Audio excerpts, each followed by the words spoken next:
Jesse Waters with Fox News. How are you? Good. How are you? Just a few questions for you. Okay. Why wouldn't you come on the O'Reilly Factor? We were all pretty surprised. It's pretty good exposure.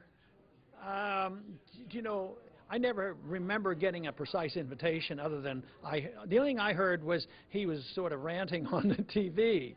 And I probably had other things to do and maybe better things. Who knows? Well, you're saying that the media was ignoring you, and, you know, it's a pretty big show. O'Reilly was pretty disappointed because he remembered you guys had quite a spark the last time. Well, he isn't exactly a journalist.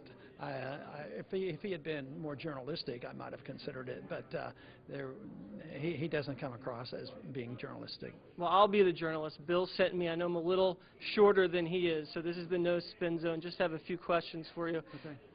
Are you okay with Iran developing a nuclear weapon? All they're saying is, aren't we entitled to one? Matter of fact, there's no evidence for sure that they have, because so far the evidence, whether with our CIA or the United Nations, they do not have concrete evidence that they're on the verge of having a nuclear weapon. So if you were president, you wouldn't do anything to stop Iran from nuking up? Well, what my policies would do would probably give them less incentive. I'd probably talk to them. I'd probably remove the blockade and not threaten them. They want weapons. See, you know, the Libyans had a nuclear weapon program, and we talked them out of it. So once they got rid of their nuclear program, what did we do? We went in there and took them out. So I would say that if we could see a little bit how other people think, treat people like we might want to be treated. So no, I am not. I don't think it would be the end of the world. And you're a big gold guy. You talk about gold a lot. Bill thinks this is fascinating, but it's a little confusing. What do you want to do with gold? Well, I want to just obey the Constitution. The Constitution says only gold and silver can be legal tender.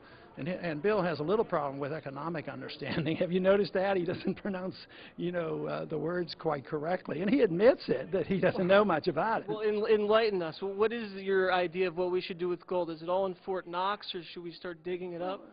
I just said we should obey the Constitution, make gold and silver legal tender. Why doesn't he care, or anybody care, about the Constitution? Right now, nobody legalized paper money.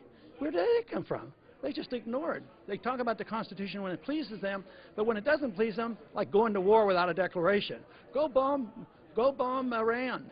They might get a nuclear weapon. Well, is there a declaration of war? Why is it that some people, think we should obey the Constitution sometimes, but another time? So that wasn't so bad. You didn't want to explain that to O'Reilly? Well, he wouldn't have understood it. Thank you very much.